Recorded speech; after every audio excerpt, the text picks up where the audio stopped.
Hello friends, so today I am starting the clinical subtype of personality disorder, that is the fourth subtype is antisocial or dissocial personality disorder. তাহলে আজকে আমি fourth subtype যেটা personality disorder এর যেটা fourth subtype classification যেটা antisocial or dissocial personality disorder এটা নিয়ে আলোচনা করব। প্রথমেই এটার কিছু ক্লিনিক্যাল ফিচার্স বা কিছু বৈশিষ্ট্য নিয়ে আলোচনা করব। যেমন এই ধরনের পেশেন্টের মধ্যে আমরা callous unconscious for the feeling of others, মানে একে অপরের প্রতি যে কনসার্নেসটা থাকা উচিত সেই ধরনের কনসার্নের অভাব আমরা এই ধরনের পেশেন্টের ক্ষেত্রে দেখতে পাই। Attitude of irresponsibility and disregard for social norms, rules and obligation, মানে এরা সহজেই সমাজের বিভিন্ন নিয়ম কানুন ভেঙে দেওয়ার জন্য উঠে পড়ে লেগে যায় এবং এদের মধ্যে একটা ইররেসপন্সিবিলিটি, মানে কোনো রেসপন্সিবিলিটি দিয়ে এদের কাছে যে প্রপার আউটপুট পাওয়া যাবে সেই আশা আমরা করতে পারি না এই ধরনের পেশেন্টের কাছে। Incapacity to maintain the enduring relationship though having no difficulty in establishing them, মানে একে অপরের সাথে যে নর্মাল সম্পর্ক সেটা মেনটেন করার যদি কোনো প্রবলেম নাও থেকে থাকে তাহলেও এই ধরনের মানুষরা কোনো প্রবলেম ক্রিয়েট করে সেই ধরনের রিলেশনশিপে থাকতে পারে না। Very low tolerance two frustration and a low threshold for discharge of aggression including violence, এই ধরনের পেশেন্ট খুব সহজেই ধৈর্যহারা হয়ে পড়ে এবং মানুষের প্রতি অভদ্র আচরণ করে। Incapacity to experience guilt and to profit from experience, particularly punishment. Marked proneness to blame others, মানে কোনো কিছুর জন্যই নিজের দোষটা না দেখে সবসময় এরা অপরকেই দোষী করে।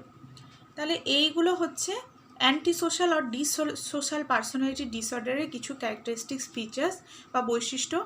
তো আগের ডিজিজ কন্ডিশনগুলোর মতোই তিনটে ক্যারেক্টারিস্টিক্স ফিচার্স বা তিনটে বৈশিষ্ট্য যে মানুষের মধ্যে এই এতগুলো বৈশিষ্ট্যের মধ্যে তিনটে বৈশিষ্ট্য যাদের মধ্যে বর্তমান থাকবে তাদেরকে আমরা বলতে পারি এই ধরনের পার্সোনালিটি ডিসঅর্ডারে ওনারা ভুগছেন। There may be also persistent irritability as an associated features, এদের মধ্যে কিছু মানে কনস্ট্যান্ট একটা ইরিটেবিলিটি, মানে একটা ধৈর্যহারা একটা কেমন অস্থির চিত্ত আমরা দেখতে পাই। Earlier antisocial personality disorder or psychopathy was divided into 4 clinical types. তাহলে antisocial personalityকে আবার আমরা 4টে সাবটাইপে ডিভাইড করতে পারি। Number 1 aggressive psychopath, number 2 inadequate psychopath, number 3 creative psychopath and number 4 is sexual psychopath.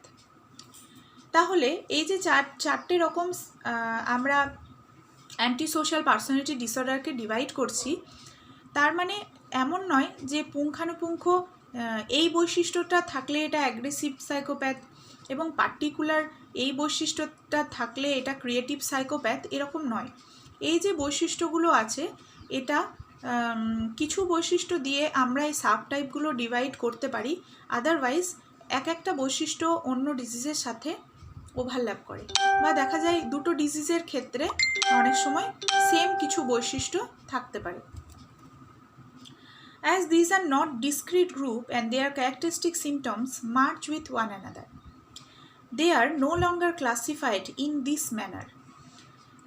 তো যাদের ক্ষেত্রে এই ধরনের বৈশিষ্ট্যগুলি মার্চ করে যায় বা একত্রিত হয়ে যায় সেক্ষেত্রে আমরা এগুলোকে ক্লিয়ারলি ডায়াগনোজ করে আলাদাভাবে সাব টাইপে ডিভাইড করতে পারি না, আমরা সমগ্রটাকেই অ্যান্টিসোশ্যাল বা ডিসোশিয়াল পার্সোনালিটি ডিসঅর্ডার বলে থাকি।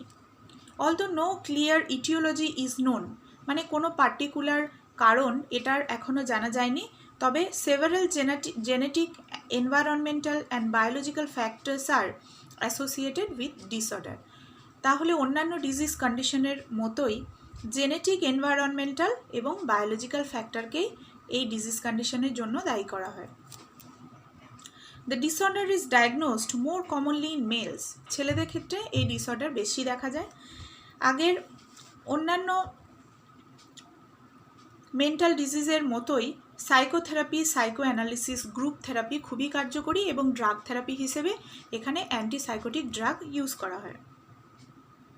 তাহলে এটা হলো anti social and dissocial personality disorder. এটা ফোর্থ সাবটাইপ ছিল পার্সোনালিটি ডিসঅর্ডারের। Next coming to the fifth subtype of personality disorder, পঞ্চম নম্বর সাবটাইপ মানে পার্সোনালিটি ডিসঅর্ডারের পঞ্চম ভাগ, যেটাকে বলা হচ্ছে হিস্টেরিওনিক পার্সোনালিটি ডিসঅর্ডার। এটার কিছু বৈশিষ্ট্য নিয়ে আমরা আলোচনা করব। এটার প্রথম বৈশিষ্ট্য হচ্ছে সেলফ ড্রামাটাইজেশন, মানে এদের মধ্যে একটা নাটকীয় ভাবধারা এদের মধ্যে একটা দেখা যায়। ইজিলি ইনফ্লুয়েসড বাই আদার, এরা আবার অন্যের কথায় ভালো মন্দ বিচার না করে অন্যের ওপর বিশ্বাস করে এবং অন্যের কথায় হুজুক, যেটাকে আমরা বলি হুজুকে মানে মেতে যায় এই ধরনের মানুষরা। continual seeking for excitement, appreciation by others, and activity in which the person is the center of attention, মানে এই ধরনের মানুষ যেখানেই যাবেন সেখানে সেন্টার অফ অ্যাটেনশন হতে চান, মানে সেই সভার মূল ব্যক্তি হতে চান বা মুখ্য ব্যক্তি হতে চান, এবং নর্মাল যে ডে টু ডে লাইফ, কোনো মোনোটোনি বা একঘেয়ে লাইফ এরা পছন্দ করে না। এরা প্রতিদিন বা প্রতিটা মোমেন্টের মধ্যে একটা এক্সাইটমেন্ট বা উত্তেজনা খোঁজেন। ওভার কনসার্ন উইথ ফিজিক্যাল অ্যাট্রাকটিভনেস, এরা নিজেদের ফিজিক বা নিজের চেহারা সম্পর্কে খুবই কনসাস। এই ধরনের মানুষ যারা হিস্টেরিওনিক পার্সোনালিটি ডিসঅর্ডারে ভোগেন, এক্ষেত্রে ওই একই psycho analysis, psycho analytic, psychotherapy দেওয়া হয়। এটাই মোস্ট মানে সাকসেসফুল। এখানে ড্রাগ থেরাপির অতটা রোল নেই। তারপরে আসছি নেক্সট সাবটাইপ বিহেভিয়ার ডিসঅর্ডার বা পার্সোনালিটি ডিসঅর্ডারের সিক্সথ সাবটাইপ, যেটা হচ্ছে নার্সিসিস্টিক পার্সোনালিটি ডিসঅর্ডার। এক্ষেত্রে কী ধরনের বৈশিষ্ট্য দেখা যায় পেশেন্টের মধ্যে? আইডিয়াস অফ গ্র্যান্ডিওসিটি, গ্র্যান্ডিওসিটি মানে একটা অহংভাব মানুষের মধ্যে। সেন্স অফ সেলফ ইম্পর্টেন্স, মানে সেলফ ইম্পর্টেন্সটা নর্মাল মানুষের থেকে অনেক বেশি থাকে। আর আইডিয়াস অফ গ্র্যান্ডিওসিটি মানে নিজে যেটা ভাবলাম তার থেকে আর এক চুলো নড়ব না। Preoccupation with fantasies and unlimited success, মানে এনারা সবসময় একটা ড্রিম লাইক স্টেট, যেমন আগে বলেছি সেরকম একটা প্রি অকুপাইড, মানে প্রথম থেকেই মানে একটা ফ্যান্টাসি বা একটা ড্রিম লাইক স্টেটের মধ্যে এনারা বিচরণ করেন। অ্যাটেনশন সিকিং ড্রামাটিক বিহেভিয়ার, মানে মানুষের অ্যাটেনশন নেওয়ার জন্য বিভিন্ন রকম ড্রামাটাইজ করেন বা নাটক করেন। Needs constant praise and unstable to face criticism, এনারা আবার এনাদেরকে যদি ক্রিটিসাইজ করা হয় তাহলে সেটা ফেস করার মতো এবিলিটি এনাদের থাকে না। Lack of empathy with others with exploitative behaviour, মানে অন্যের প্রতি এনারা মানে ক্ষমাশীল হন না। এই ধরনের পেশেন্টেরও সাইকোথেরাপি, সাইকো অ্যানালিটিক থেরাপি এনাদের ক্ষেত্রে প্রোভাইড করা হয়। এক্ষেত্রেও ড্রাগ থেরাপির কোনো রোল নেই। তাহলে আমরা যে এতগুলো বিহেভিয়ার থেরাপি,